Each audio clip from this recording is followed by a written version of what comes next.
Hello class, हमने अपनी last class में पढ़ा था about transmission of nerve impulse, है ना। हमने देखा था कि एक एक्सॉन के अंदर या एक न्यूरॉन के अंदर नर्व कैसे ट्रांसफ़र होती है, ठीक है, कैसे उसका कंडक्शन होता है, ठीक है। हमने रीपोलराइजेशन देखा था, फिर उसका हमने डीपोलराइजेशन देखा था, यानी कि it is due to a pump, sodium potassium pump, voltage channel और लीगिंग चैनल, इनकी वजह से ही हमारा पूरा नर्व कंडक्शन या इम्पल्स कंडक्शन होता है, ठीक है।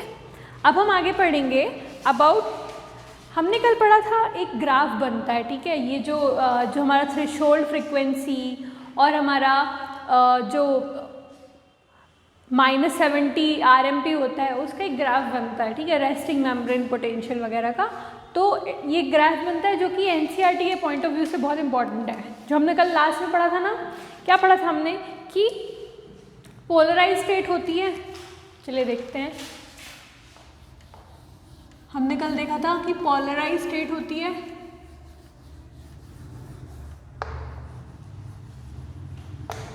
इस पोलराइज स्टेट में हमारा जो पोटेंशियल या वोल्टेज अगर हम कैलकुलेट करें तो वो RMP होता है -70 मिली वोल्ट, है ना। अब हमने बोला कि जब यहाँ पे कंडक्शन हुआ नर्व इम्पल्सेस का तो ये कितना हो जाएगा, या आप बोलेंगे कौन सी फ्रीक्वेंसी, कौन सा थ्रेशोल्ड इम्पल्स हमें चाहिए होगा। तो मैंने बोला था कि हमें चाहिए होता है जो थ्रेशोल्ड इम्पल्स है, थ्रेशोल्ड इम्पल्स, इसकी वैल्यू हमारे लिए होती है अप्रॉक्स -55 मिली वोल्ट, ठीक है। अब जब हमें ये मिलेगा तो हमारी क्या होगी, रीपोलराइजेशन स्टार्ट हो जाएगा। क्या हो जाएगा, रीपोलराइजेशन स्टार्ट हो जाएगा, ठीक। अब ये थ्रेशोल्ड इम्पल्स मिल गई, ऑब्वियस बात है अब हमारी इम्पल्स आगे बढ़ना स्टार्ट होगी, ठीक है, यानी परमेबिलिटी चेंज होगी, इम्पल्स आगे बढ़ेगी तो फिर क्या होगा वहाँ पे, रीपोलराइजेशन।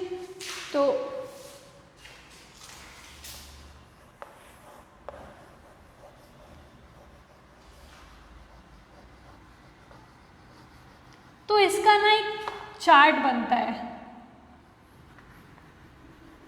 ठीक है, जो किस किस के बीच में होता है, टाइम और पोटेंशियल के बीच में, ठीक है। टाइम हम लेते हैं मिली सेकेंड में और पोटेंशियल लेते हैं मिली वोल्ट में, ठीक। उसके बीच में एक डायग्राम बनता है, उसको हम आज पढ़ेंगे।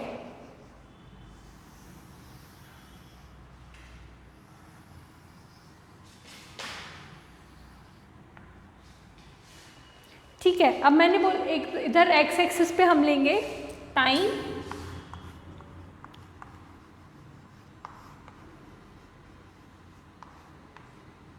और y एक्सिस पे लेंगे पोटेंशियल,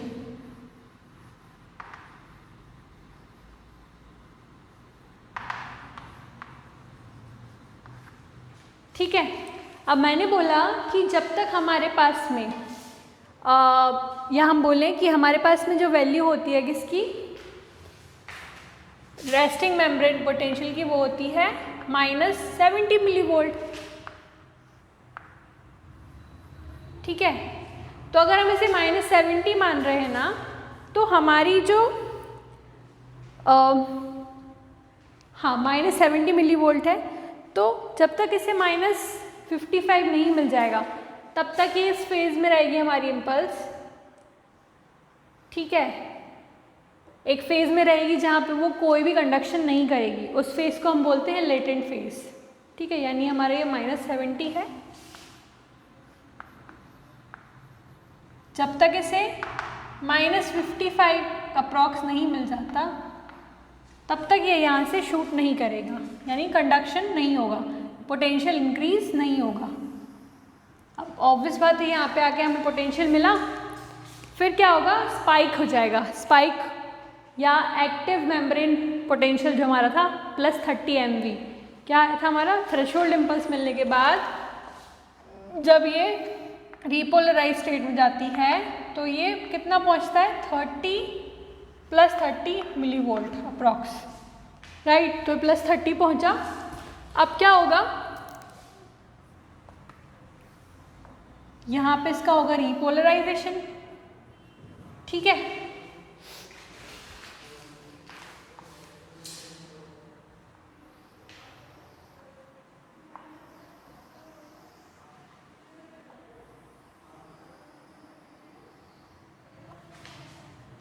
तो देखिए बेसिकली ये हो रहा है हमारा क्या, नर्व कंडक्शन। एक तरीके से देखा जाए तो ये जो है ये हमारा लेटेंट फेज है, ठीक। क्या है हमारा लेटेंट फेज। तो इसको हम नाम दे देते हैं ए, इसको बी, इसको सी और इस चीज़ को हम बोल देते हैं डी।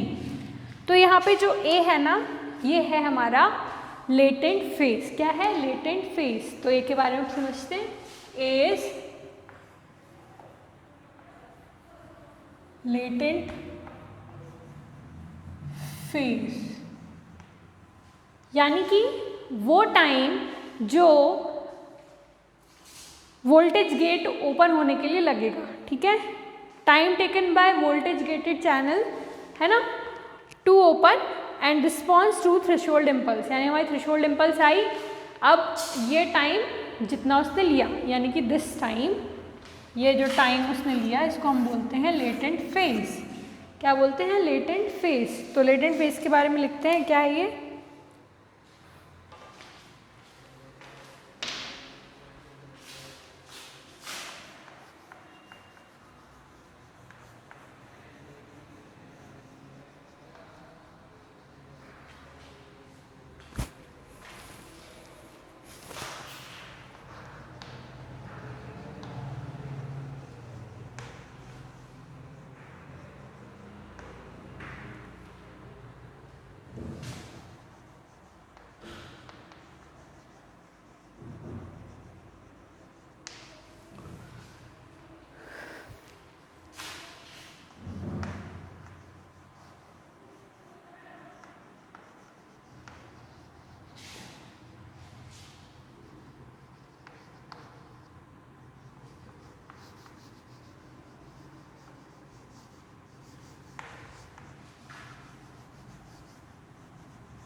ठीक है। ये है हमारा ए जो कि हमने बोला लेटेंट फेज। अब जो बी है ये हमारा है डीपोलराइजेशन फेज, यानी कि जब इम्पल्स का जो पोलैरिटी है वो चेंज हो रहा है, यानी जो बाहर पॉजिटिव था अंदर नेगेटिव था, अब वो क्या हो जाएगा, अंदर पॉजिटिव और बाहर नेगेटिव, राइट।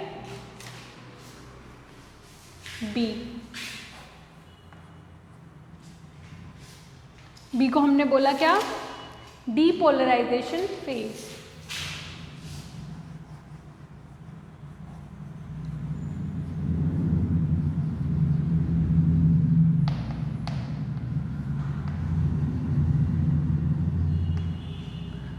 और ये हमारा क्या है, यहाँ पे जो पहुँच जाएगा सबसे ऊपर, जिसको हमने बोला प्लस 30 मिली वोल्ट जो अप्रॉक्स पहुँचेगा, इसको हम बोलते हैं एक्टिव मेम्ब्रेन पोटेंशियल। क्या बोलते हैं, एक्टिव मेम्ब्रेन पोटेंशियल। जो हमारा, अब ऑब्वियस बात है, जब ये पोलराइजेशन हो गया, ठीक है, डीपोलराइजेशन हो गया, अब क्या होगा, हमारी मेम्ब्रेन फिर से अपने ओरिजिनल स्टेट में आना चाहेगी, यानी एक्सोलेमा, और जो उनका कंसंट्रेशन है फिर से उस चीज़ में आएगा।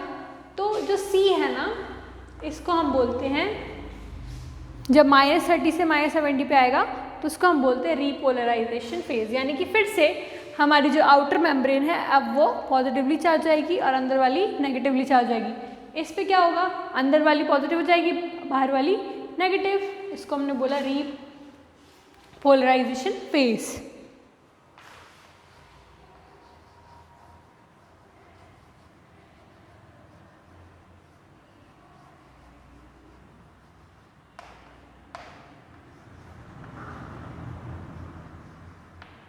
ठीक है। और जो हमारा डी है, अब ऑब्वियस बात है, यहाँ पे आके हमारी जो इम्पल्स है या हमारी जो नर्व है वहाँ पे जो एक्सॉन एक्सोलेमा है वहाँ पे वो तो कंसंट्रेशन ठीक हो गई, लेकिन ड्यू टू लीकी चैनल्स वहाँ पे क्या, हाइपर पोलराइजेशन हो जाएगा। हाइपर पोलराइजेशन यानी कि -70 जो हमारा रेस्टिंग मेम्ब्रेन पोटेंशियल है उससे भी नीचे, यानी कि अगर हम इसकी बात करें तो ये -90 मिली वोल्ट तक पहुंच जाता है, क्योंकि वहाँ पे वो जो तीनों गेट्स हैं वो काम करना बंद नहीं करते हैं, इसीलिए इसको हम बोलते हैं hyperpolarisation phase. Hyper polarisation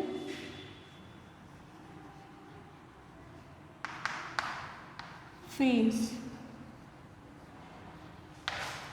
आए समझ? जो कि हमने इसको कितना बोला, -90 मिली वोल्ट। समझ में आया हो क्या रहा है? और इस टाइम में जब तक ये जो टाइम लग रहा है ना, इसको हम बोलते हैं रिफ्रैक्टरी पीरियड, जिसमें इम्पल्स के लिए हमारी जो मेम्ब्रेन है वो तैयार हो रही होती है।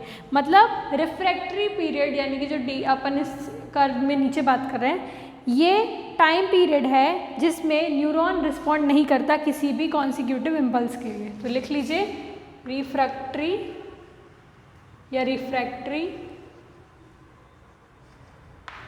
Period, it is the time taken by neuron in which it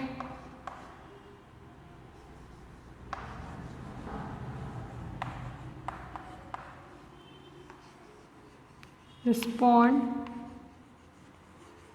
to consecutive impulse। आए समझ में? तो इसको हमने बोला हमारा नर्व कंडक्शन या इम्पल्स कंडक्शन का graph.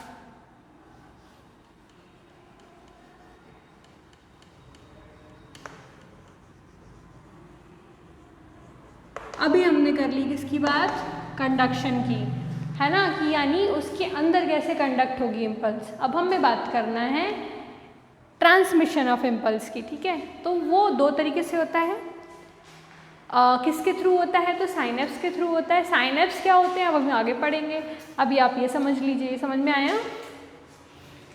This is about impulse conduction और ये उसका ग्राफ है जो कि बहुत इंपॉर्टेंट है from the point of NCERT। Okay, चलिए समझिए।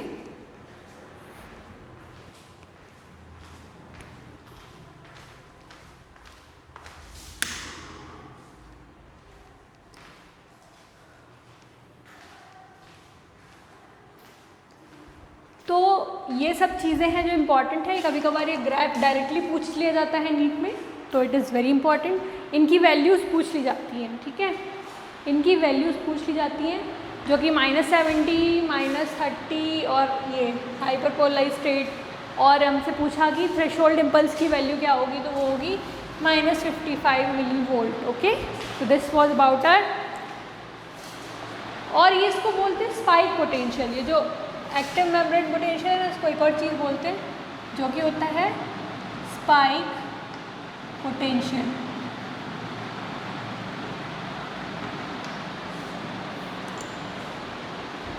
ठीक है,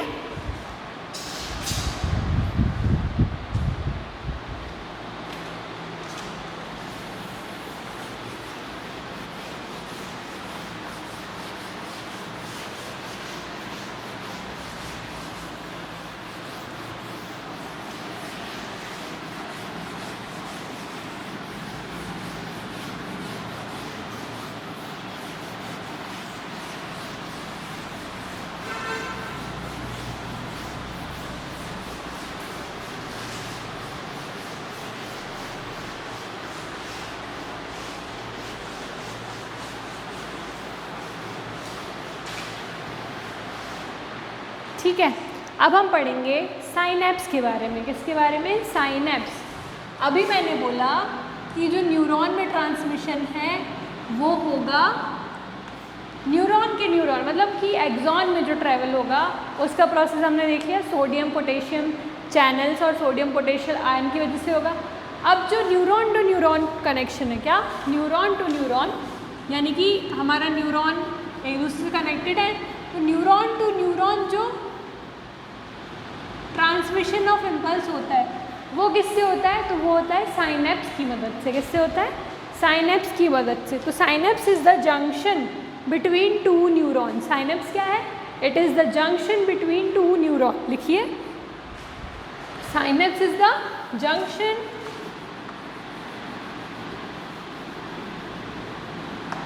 between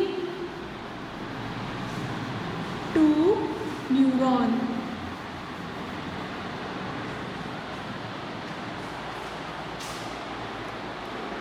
अब बेसिकली ये बहुत सारे टाइप्स का होता है, एक्सोडेंड्राइटिक, डेंड्रोएक्सोनिक, ऐसे अलग अलग होता है, लेकिन जो हमारे सिलेबस में है ना वो एक न्यूरॉन का एक्सॉन और दूसरे न्यूरॉन का डेंड्रॉन, यानी कि एक में नर्व स्टार्टिंग होगी जहाँ से न्यूरॉन की वो, और जहाँ एंड होगा वो। ठीक है, तो हमने बोला junction between two neuron, axon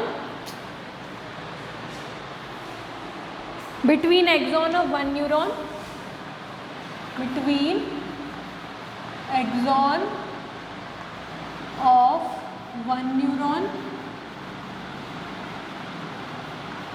and dendrites of another neuron।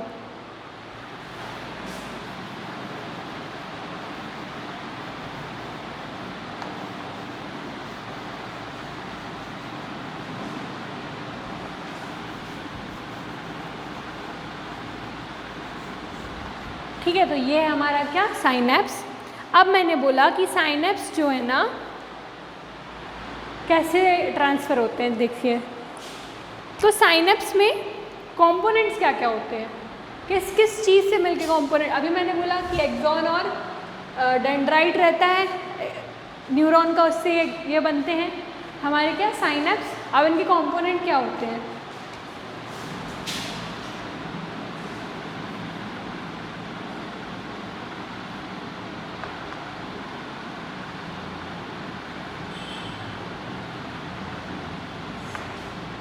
तो बेसिकली इसके कंपोनेंट्स होते हैं साइनेप्टिक नॉब और डेंड्राइट। ठीक है,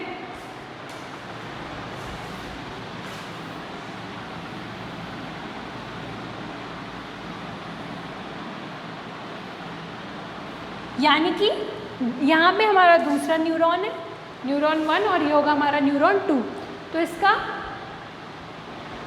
क्या होगा? नर्व एंडिंग या एक्सॉन टर्मिनल, और यहाँ पे क्या होगा? इसका डेंड्राइट। ठीक है, तो ये जो है इसको हम बोलते हैं साइनेप्टिक नॉब। क्या बोलते हैं? Synaptic knob. ठीक है, तो इसको हमने बोला, ये यहाँ पे जो कनेक्शन बन रहा है ना, इसको हम बोलते हैं क्या? साइनेप्स। न्यूरॉन और न्यूरॉन के बीच में जंक्शन है ना, उसको हम बोलते हैं साइनेप्स। तो ये जो यहाँ बन रहा है इसको हमने बोला साइनेप्स। तो साइनेप्स के कंपोनेंट क्या क्या हो गए? एक तो पहला हो गया, इसके बीच में जो डिस्टेंस है ना, इसको हम बोलते हैं क्या? Synaptic cleft. जो गैप है ना दोनों न्यूरॉन के बीच में, उसको हम बोलते हैं साइनेप्टिक क्लेफ्ट। ठीक है, तो ये जो हमारा ये पार्ट हो गया, इसको हम नंबर 1 बोल सकते हैं या ए बोल सकते हैं। तो ये हमारा है ए जो है ना, इसको हमने बोला प्री साइनेप्टिक मेम्ब्रेन। ठीक है, ये जो बी है साइनेप्स में, उसको हमने बोला क्या? ये बी, ये चीज़ जो दिख रही है ना, ये पूरी ये स्पेस, इसको हमने बोला बी, और इसको हमने बोला साइनेप्टिक क्लेफ्ट।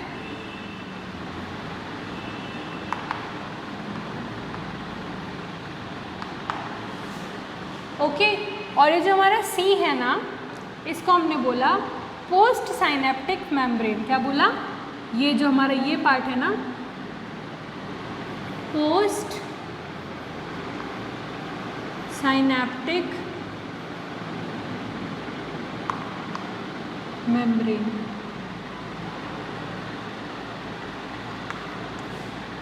ठीक है, तो ये हमारे क्या हो गए? Components of synapse. अब जो साइनेप्स है या इम्पल्स कंडक्शन जो है, वो दो टाइप के होते हैं साइनेप्स। एक होता है केमिकल साइनेप्स, एक होता है इलेक्ट्रिकल साइनेप्स।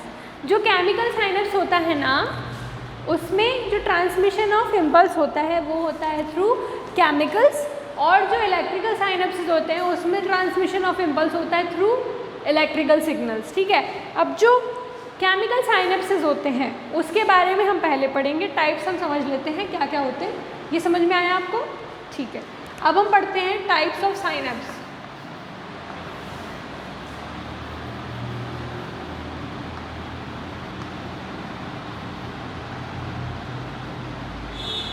एक मैंने बोला केमिकल साइनेप्स और एक मैंने बोला इलेक्ट्रिकल साइनेप्स।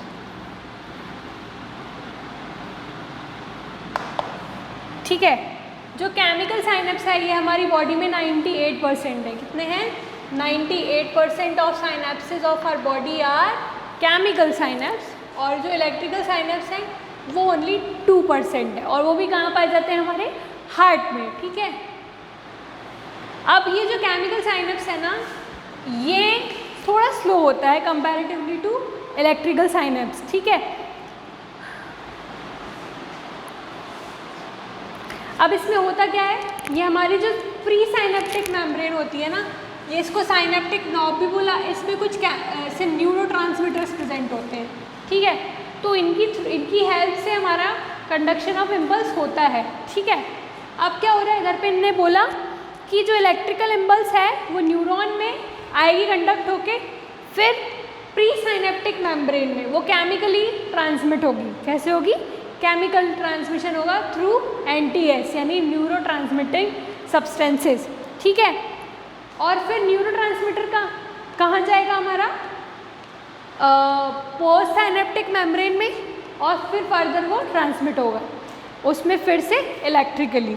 और जो हमारा, इसके बारे में हम समझेंगे, जो अभी मैंने बोला ना आप समझिएगा, केमिकल के बारे में हम आगे बात करेंगे। तो इसमें लिखिए ट्रांसमिशन ऑफ इम्पल्स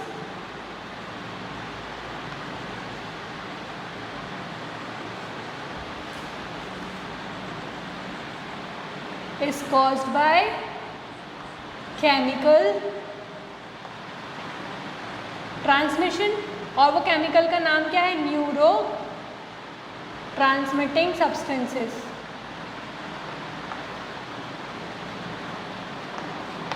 ठीक है, और जो हमारे इलेक्ट्रिकल है ये कैसे होंगे? ये इलेक्ट्रिकली ट्रांसमिटेड होंगे, यानी कि हमारे जो न्यूरॉन्स होंगे ना, न्यूरॉन्स, उनमें ऐसा गैप नहीं होगा। ये जो साइनेप्स यहाँ थोड़ा बन रहा है ना ज़्यादा, वो सटे हुए होंगे, यानी कि वो एक से एक मिले हुए होंगे। तो neurons are close to each other,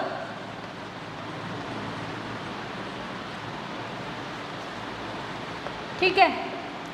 अब ऑब्वियस बात है इलेक्ट्रिकल हो जाएगा अगर पास पास है तो वो, ठीक, यानी कि इनकी जो साइनेप्टिक क्लेफ्ट है ना वो ज़्यादा बड़ी नहीं होगी, और उसकी लेंथ मतलब विड्थ क्या होगी, उसमें गैप कितना होगा? 2 नैनोमीटर का, इसीलिए वो इजीली वहाँ से ट्रांसमिट हो जाएगा हमारा इम्पल्स। ओके, चलिए समझ में आया। अब हम बात करेंगे किसकी? केमिकल ट्रांसमिशन की या केमिकल साइनेप्स की। तो हमें पढ़ना है mechanism of nerve impulse transmission. ठीक है, कैसे होता है हमारे केमिकल साइनेप्स में। तो आपको ये समझ में आया, मिटाऊँ मैं?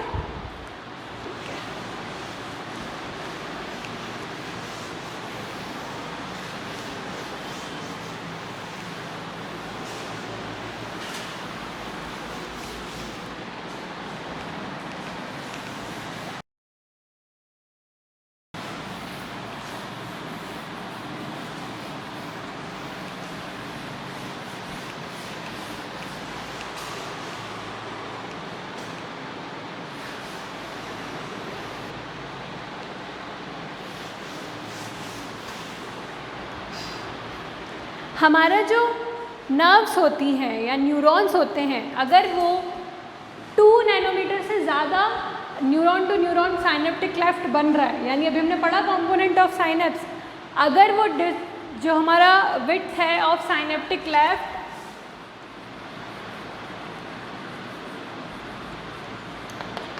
वो मोर देन 2 नैनोमीटर है, तो हमें किस चीज़ की ज़रूरत पड़ेगी? केमिकल ट्रांसमिशन की, केमिकल साइनेप्स की, या हम बात करें तो केमिकल साइनेप्स की। तो अभी हम उसके बारे में यहाँ पढ़ेंगे कि कौन कौन से केमिकल साइनेप्स से बोला क्यों। ठीक है, तो चलिए पढ़ते हैं। तो अभी हमारा नेक्स्ट टॉपिक है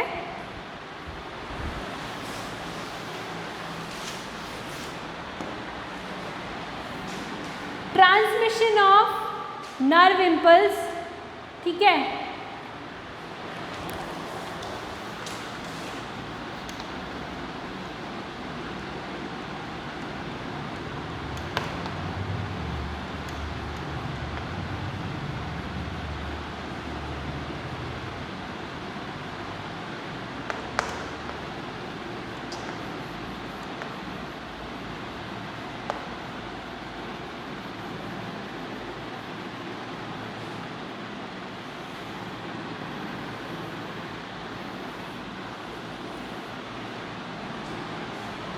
तो बेसिकली होता क्या है, ये हमारा साइनेप्टिक नॉब है। क्या है? Synaptic knob. ठीक है, जिसके बारे में हमने भी पढ़ा था, जिसको हमने बोला प्री साइनेप्टिक मेम्ब्रेन। अभी देखिए, साइनेप्टिक नॉब में कुछ केमिकल्स प्रेजेंट होते हैं। क्या होते हैं? कुछ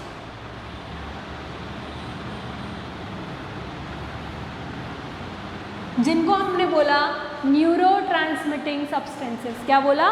न्यूरो ट्रांसमिटिंग सब्सटेंसेस, NTS, या न्यूरो ट्रांसमिटर्स। क्या बोला? Neuro transmitters.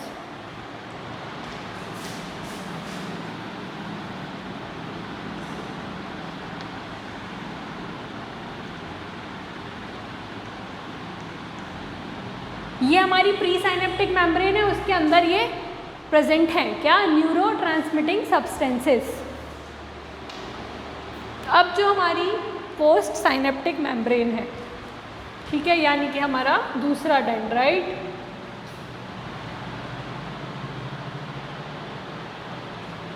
Post synaptic membrane है। इसमें बीच बीच में रिसेप्टर्स प्रेजेंट होते हैं इस न्यूरोट्रांसमीटर्स के लिए। ठीक है,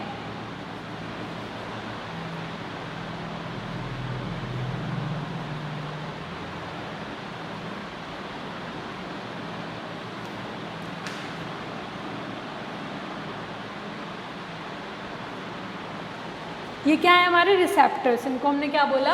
रिसेप्टर्स।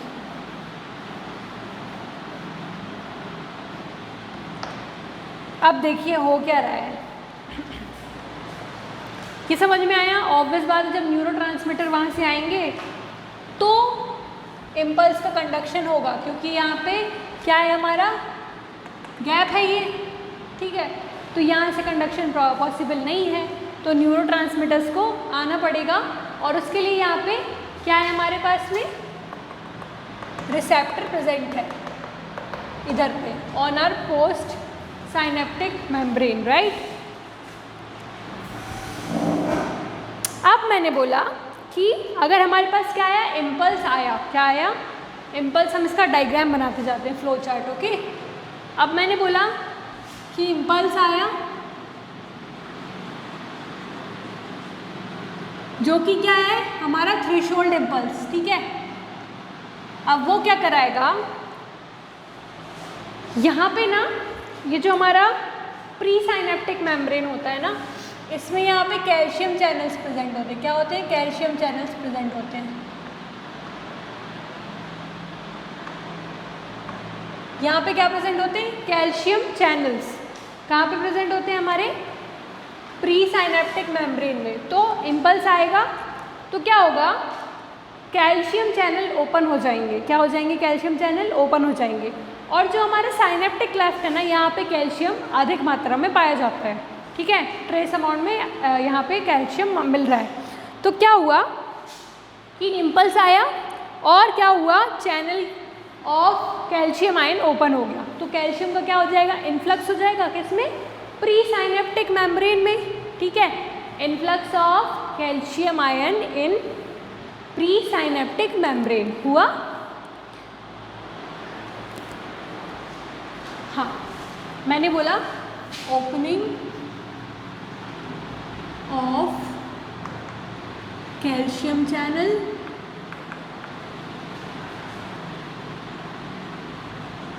ठीक है, अब यहाँ पे आया कैल्शियम, कहाँ पे, न्यूरोट्रांसमीटर के पास क्या आ गया, कैल्शियम आयन।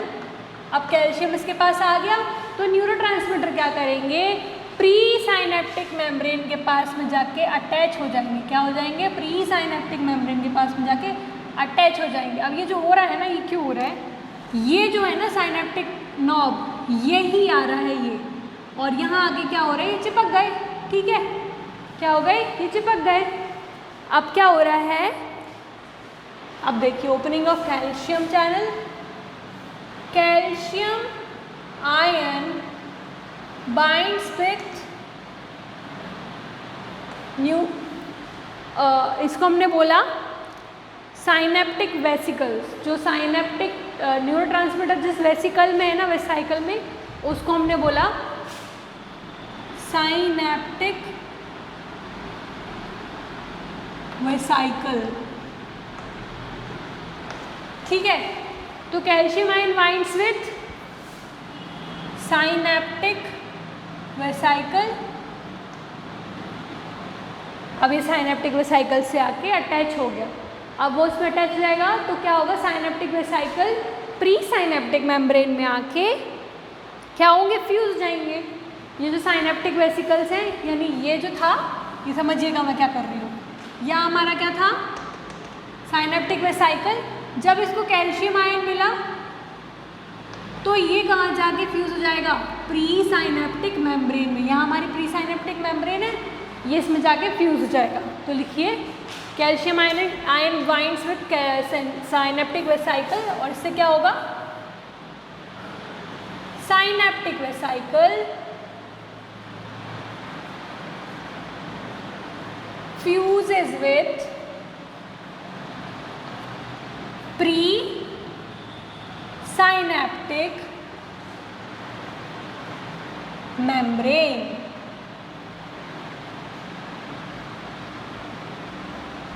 आए समझ, अभी प्री साइनेप्टिक मेम्ब्रेन में जाके अटैच हो गई तो उसका जितना भी अंदर उसके न्यूरोट्रांसमीटर था तो वो कहाँ रिलीज हो जाएगा, हमारा साइनेप्टिक क्लेफ्ट में। ये आया साइनेप्टिक क्लेफ्ट में। ठीक, तो लिखते हैं, इससे क्या होगा,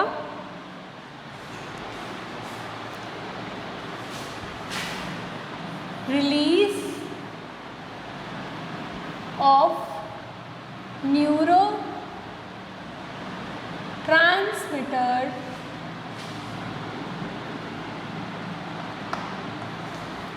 कहाँ हो जाएंगे, न्यूरो ट्रांसमीटर साइनेप्टिक क्लेफ्ट में, इन साइनेप्टिक क्लेफ्ट। आए समझ, अब वो साइनेप्टिक क्लेफ्ट में आ गए, वहाँ से किसके पास चले जाएंगे, वो पोस्ट साइनेप्टिक मेम्ब्रेन में। ठीक है, और वहाँ पे क्या है उनके रिसेप्टर्स। तो अब देखते हैं, ये हमारा था क्या, पूरा प्री साइनेप्टिक मेम्ब्रेन में जो भी हो रहा है। अब हम आते हैं पोस्ट साइनेप्टिक मेम्ब्रेन में। तो पोस्ट साइनेप्टिक मेम्ब्रेन में क्या हो रहा है कि रिसेप्टर्स काय के हमारे न्यूरोट्रांसमीटर्स के कहाँ प्रेजेंट है, पोस्ट साइनेप्टिक मेम्ब्रेन में। तो न्यूरोट्रांसमीटर कहाँ जाके अटैच हो जाएंगे, रिसेप्टर्स में। ठीक है, तो neurotransmitters binds with receptor.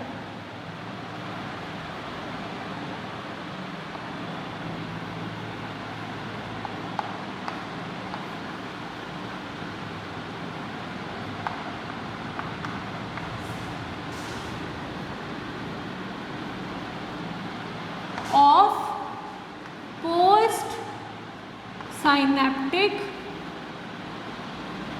Membrane.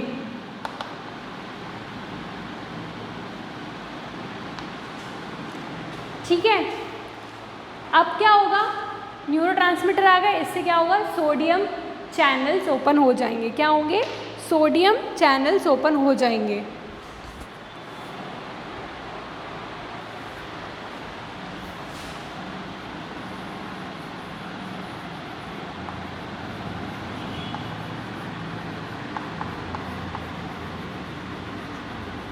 अब सोडियम चैनल ओपन हो जाएंगे, इससे क्या होगा, इन्फ्लक्स हो जाएगा किसमें, सोडियम आयन का। ठीक है,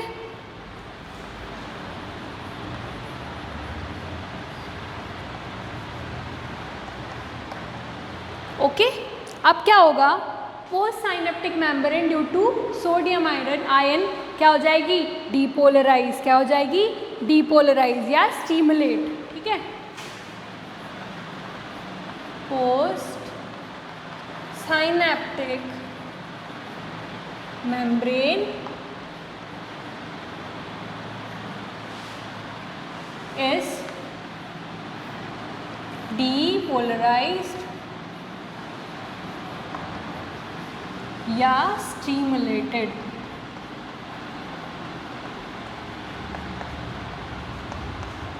ओके, अब हम आते हैं, हाँ, तो इससे क्या होगा, हमारा नर्व कंडक्शन हो जाएगा। ऑब्वियस बात है, अगर वो डीपोलराइज हो जाएगी तो हमारी नर्व इम्पल्स क्या होगी, ट्रांसमिट हो जाएगी, ठीक है। तो ये हमारा क्या था, इम्पल्स ट्रांसमिशन, है ना, from one neuron to another neuron. आए समझ? तो हो क्या रहा है, इम्पल्स थी, उसने कैल्शियम चैनल्स ओपन करे। कैल्शियम चैनल्स जो थे हमारे, एक मिनट,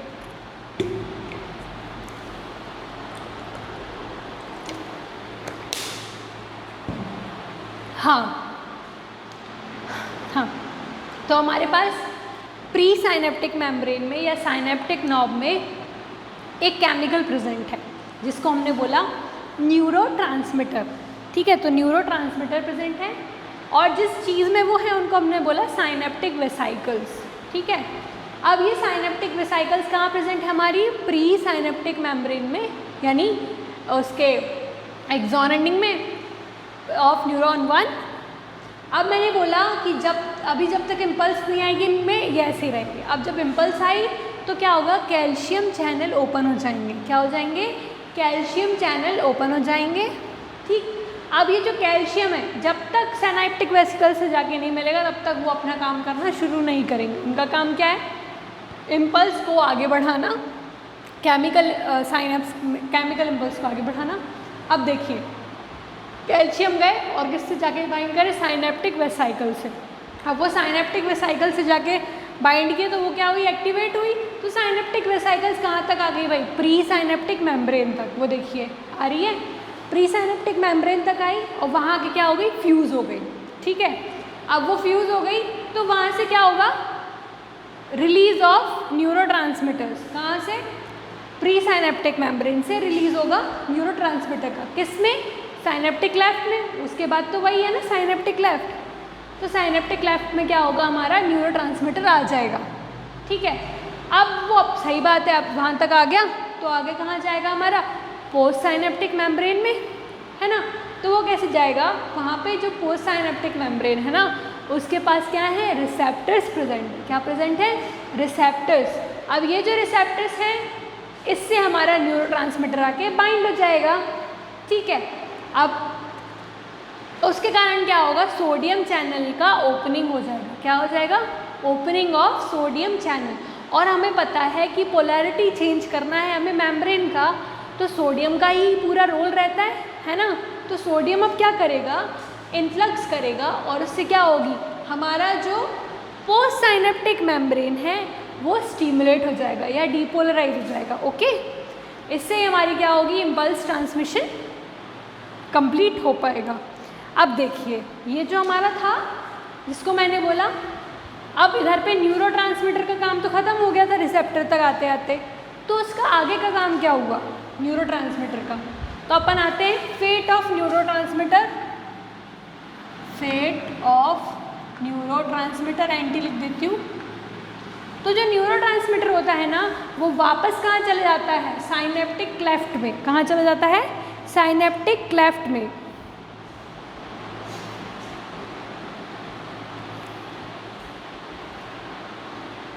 ठीक है, साइनेप्टिक क्लेफ्ट। तो बेसिकली जो न्यूरोट्रांसमीटर होता है ना उसको हम बोलते हैं एसिटिलकोलिन या ACH। तो ये कहाँ चला जाता है वापस, साइनेप्टिक क्लेफ्ट में। वहाँ पे वो डिग्रेड हो जाता है, लाइज्ड हो जाता है और फिर वहाँ से वो कहाँ चला जाता है, फिर से न्यूरोट्रांसमीटर्स के पास में जितना भी बचता है। तो ठीक है, उसके बारे में हम पढ़ते हैं। ACH जो रहता है वो किस में डिग्रेड हो जाता है, एसिटिक एसिड है। एसिटिक एसिड प्लस कोलिन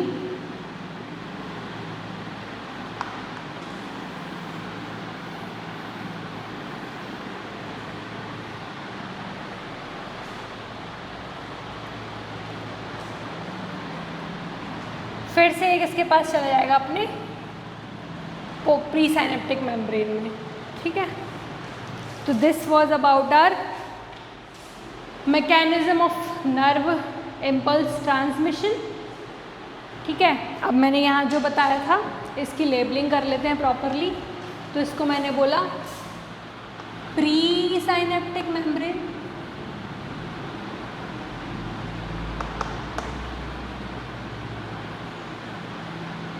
ये जो गैप है इसको हमने बोला साइनेप्टिक क्लेफ्ट, और इसको हमने बोला पोस्ट साइनेप्टिक मेम्ब्रेन। तो इसको मैग्नीफाई अगर करें ना तो अच्छे से समझ में आएगा। चलिए बनाते हैं। तो हमारे पास में यहाँ पे है हमारी प्री साइनेप्टिक मेम्ब्रेन, ओके, और यहाँ पे है हमारी post synaptic membrane, post synaptic membrane. इसमें प्रेजेंट है रिसेप्टर्स, ठीक है, और इसके पास है क्या अपने न्यूरो ट्रांसमिटिंग सब्सटेंसेज या साइनेप्टिक वेसिकल्स, ठीक है। इसको हम बोलेंगे क्या, प्री साइनेप्टिक मेम्ब्रेन।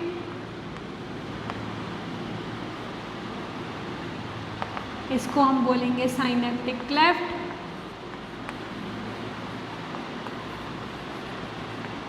इसको हम बोलेंगे पोस्ट साइनेप्टिक। आए समझ में? तो this was about the today's topic, ठीक है।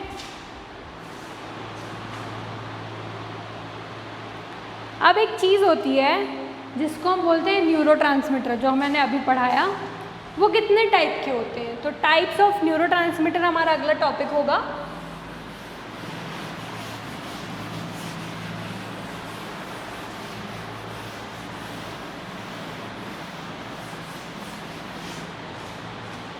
टाइप्स ऑफ न्यूरोट्रांसमीटर्स, ऑब्वियस बात है एक न्यूरोट्रांसमीटर होगा, उसका काम होगा मतलब ट्रांसमिशन यानी कि एक्साइट करना, तो उसको हम बोलेंगे एक्साइटेटरी, और जो इनहिबिट करेंगे ऑफ नर्व इम्पल्स है ना फंक्शनिंग का, उसको हम बोलेंगे इनहिबिटरी न्यूरोट्रांसमीटर्स। तो देखते हैं टाइप्स ऑफ न्यूरोट्रांसमीटर्स। तो दो टाइप के न्यूरोट्रांसमीटर्स हैं, एक मैंने बोला एक्साइटेटरी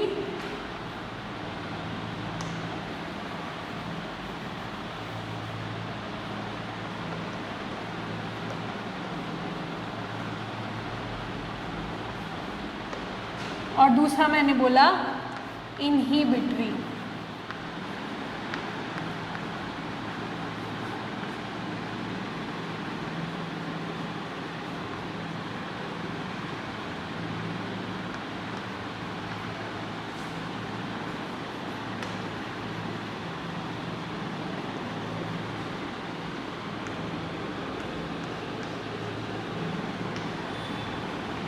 ठीक है। अब एक्साइटेटरी न्यूरोट्रांसमीटर्स जो होते हैं वो होते हैं ACH, एड्रेनलिन, नॉन एड्रेनलिन और ग्लूटामेट।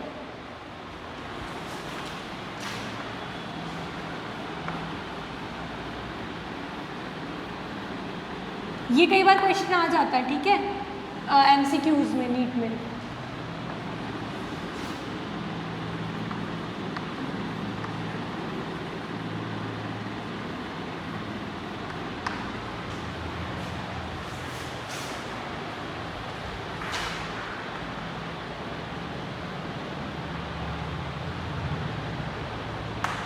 और जो इनहिबिटरी न्यूरोट्रांसमीटर्स हैं वो होते हैं गाबा, GABA बोलते हैं उसको, और ग्लाइसिन,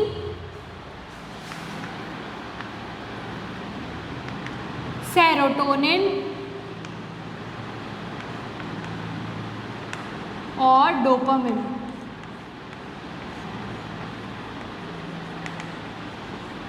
ठीक है, तो this is about our today's class.